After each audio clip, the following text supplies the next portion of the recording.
नमस्ते जी। अज तुंदा एक बारी फिर स्वागत है।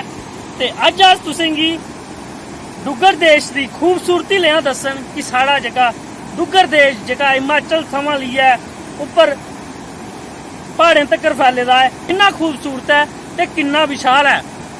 मेरे पिछे तुस दिक्खी सकदे हो कि एक दरिया जेह्का बगा करदा है, पानी ओह्दा कि'यां छल छल करदा जेह्का ओह्दा बगा करदा है। आले दुआले दिक्ख लओ किन्ने रुख बूह्टे एह्दी शान बधा करदे न। ते तुस दिखदे हो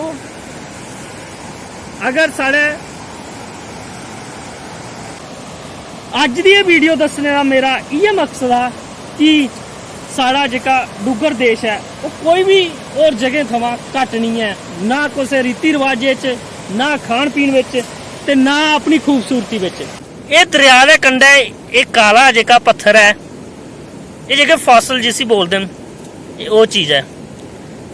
जिन्ना एह्दे उप्पर अगर रिसर्च कीती जा ते एह् चीज़ां भी जेह्की बड़ी मायने रखदियां न।